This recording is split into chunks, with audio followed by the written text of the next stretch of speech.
Welcome back to Whiskey Wednesdays. My name is Aditya, and I'm so happy that you're here today.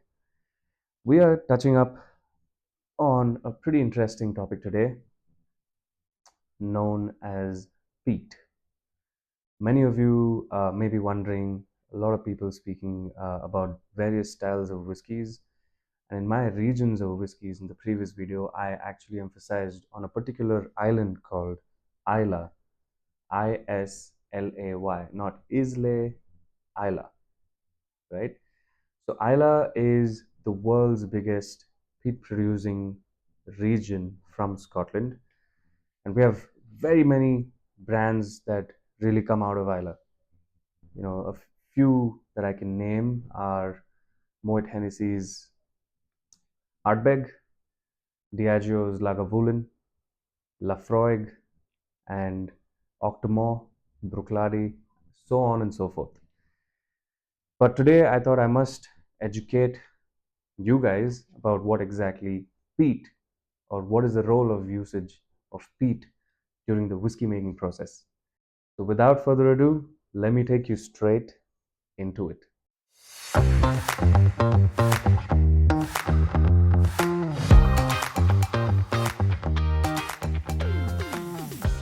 So peat, P-E-A-T, or peat moss, is basically decomposed matter that is found in soils from ground level to about 10-15 meters below. This particular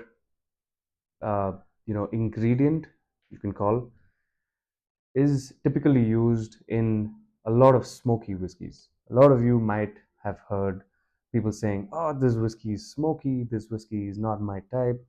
But peat honestly has a lot of elegance to it when it comes to the character that it delivers, when it comes to different notes that you get when you smell, when you taste it. It behaves differently. When you add a bit of water, it adds a lot more character, or in some cases, it comes down to. So, peat is basically, like I said, decomposed matter over thousands and thousands and thousands of years. So, many years ago, people obviously tried different ways of trying to dry the barley out, right? The process of malting barley, you have to dry the barley once the germination or artificial germination or the sprouting of the barley is done. They also did come to understand that this particular soil or peat moss is something that can be used to dry these germinated barley during the malting process, right? So you might be wondering how peat basically is used in the making of whiskey, right? In layman's terms, peat is basically a natural source of fuel that's found beneath the soil. It is used to dry the barley post germination or malting process. So, how much of peat is required or how less is required completely boils down to each single distillery's choice, right? We have in India, we have brands like Paul John that use Isla peat and Aberdeen peat in their different expressions. I believe the ppm level is anywhere between 25 and 27. ppm, for those who don't know, is peat per million, right? So when it comes to Isla, they're a lot more bolder, a lot more out there. If you ever try opening any Isla single malt whiskey, or if you ever see a bottle that says Laphroaig or Lagavulin, Bruichladdich, Octomore, Ardbeg, all of these brands, you will find a line right below that that says Isla single malt. So if you're not a smoke head or a smoky guy who doesn't opt for smoky whiskeys, you have to really remember to not possibly opt for these. But in today's video, I'm going to tell you why smoky whiskeys are actually quite friendly, barring the unpeated whiskeys, right? So peat is used by firing it up post the malting process. Now, the barley, like I said, is semi-dry. And to completely dry the barley is laid on the floor and peat is lit from below. And during this process, what happens is semi-dry barley, like I said, tends to absorb the smoky, um, essence that comes out of the fire and dries up by carrying this particular flavor profile. So it really helps in making the whiskey really peaty, really smoky, and obviously for those who are possibly connoisseurs or who are looking at an advanced level of whiskies, I would really place Islay single malt or peated single malts in that bracket, right? So without further ado, let me show you what we're reviewing today. I have a very, very interesting one, guys. I have, this is my GC glass. I have the Laphroaig 4 Oak Cask Edition. So, like I was saying, Laphroaig Islay single malt Scotch whiskey, naturally because it's from Scotland, and this is the 4 Oak, right? Which basically means in this bottle of single malt, there are different malt whiskies from 4 different casks. So I'm going to show you, and also, by the way, this is a traveler exclusive. In the market, you do get a Laphroaig 10, Laphroaig PX, so on and so forth. But I opted to try the 4 Oak because it's slightly complex. I will get to the review. So it's the 4 Oak, subtle, creamy, peaty, a smooth, inviting Laphroaig, right? So this is a complex, creamy taste that comes from maturation in 4 different casks, like I said. It's bottled at 40%, so it is chill filtered. It's by D. Johnston and Co. Laphroaig Distillery, Isle of Islay. It's my dream to visit Scotland and its distilleries and different regions like Highland or Speyside, Islay, so on and so forth. And I will possibly and hopefully get to do that soon, and I will ensure that I vlog. So stick around and do subscribe to my channel to see more interesting content. Going to read a little bit of what the monocarton says. Our 4 Oaks stands proud as an extraordinary fusion of flavors created by hand-selecting casks for a complex maturation process. Islay peat smoke with stewed fruit and warm toasted vanilla notes. Okay, that's again subjective.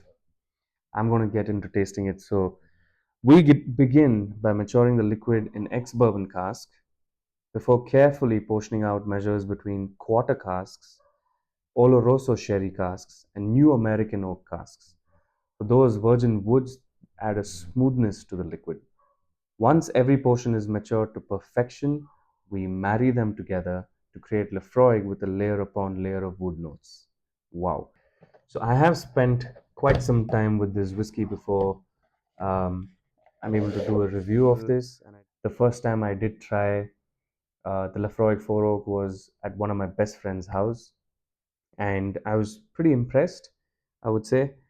But this is how the bottle looks: a signature Laphroaig green with a pretty broad paper-like label. This is owned by Beam Suntory.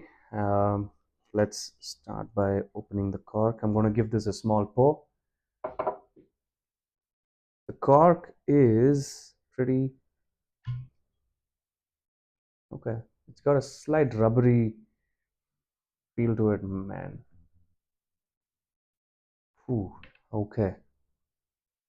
Remember, when you're with Islay whiskies, you're dealing with some real serious stuff, right? So I'm gonna pour myself a dram.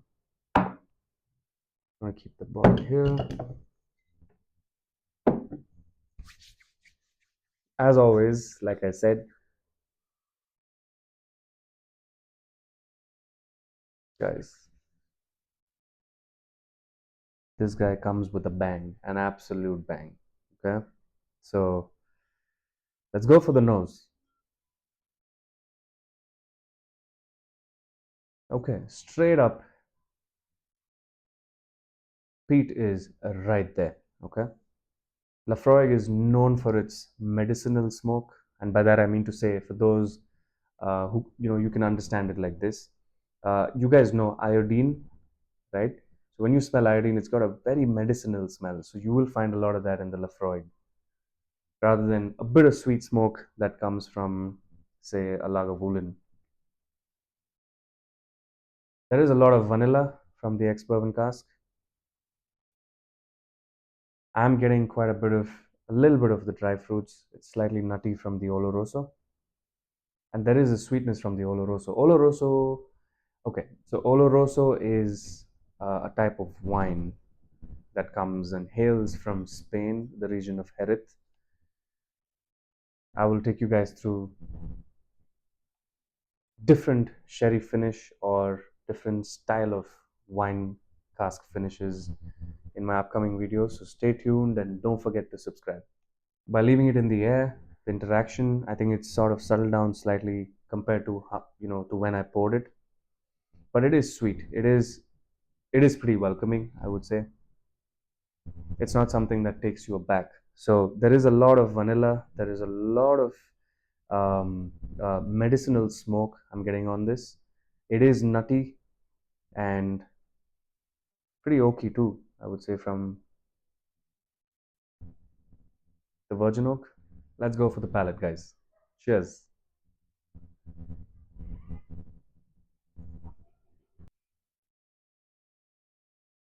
Hmm. Okay. First things first. On the palate, it is pretty similar to what it was on the nose. Sometimes whiskeys do tend to behave a little differently on the nose and on the palate, but this one is pretty upfront, pretty cutthroat. It is peaty as hell. So Laphroaig, I believe, does 45 ppm, which is up there, and it is very medicinal. It is sweet smoke on the palate. I'm getting a bit of the vanilla, getting a lot of the oaky notes. Um, it's not too nutty, I would say, on the palate, but it does feel a bit dry, right? There is a bit of dry smoke on the finish, and there is a spike of spice as soon as you take a sip. There is a spike of the spice. By that I mean to say a slight burning sensation that you get in the mouth, and then it just completely, whoop, just completely cuts off once you take a sip. The sweetness has definitely come down, but the smokiness surprisingly still retains its bold character, right? So I am a person who loves peated whiskies, just like how much I possibly would love an unpeated one. I've seen a lot of people being taken aback with the kind of peat that is usually present in some of these brands. But when you really spend quite an amount of time to sit down and relish any of the peated whiskies, you will start to realize that they are pretty friendly too. But the Laphroaig to me has been a really nice whiskey. If you're looking at a Laphroaig, I would say really start off with the 10. It's a pretty young whiskey. Um, you know, it's really friendly. It is definitely peat forward, but it is a friendly whiskey. The four oak, however, I would place it at a very complex category of whiskey, primarily because you have four different characters of oak coming in one bottle of whiskey. Trust me, when you actually sit down with the whiskey for quite some time, you understand or rather, you understand the depth of what's gone into this whiskey. But it's not a bad whiskey at all. It's pretty straightforward. It is a whiskey that you can enjoy on a really cold evening. Bangalore has really nice weather, and I love to pour peated whiskies when it gets cold. So it sort of really warms you up from within, and to be able to speak about a peated whiskey by itself is a really really uh, big pleasureful experience. So thank you so much for watching, guys. We have many more to come. I'm really, really glad you're here. Please do subscribe to this channel, give it a thumbs up, and do share it with your friends who are looking out to try a peated whiskey this time. Until next time, until next Wednesday, take it easy.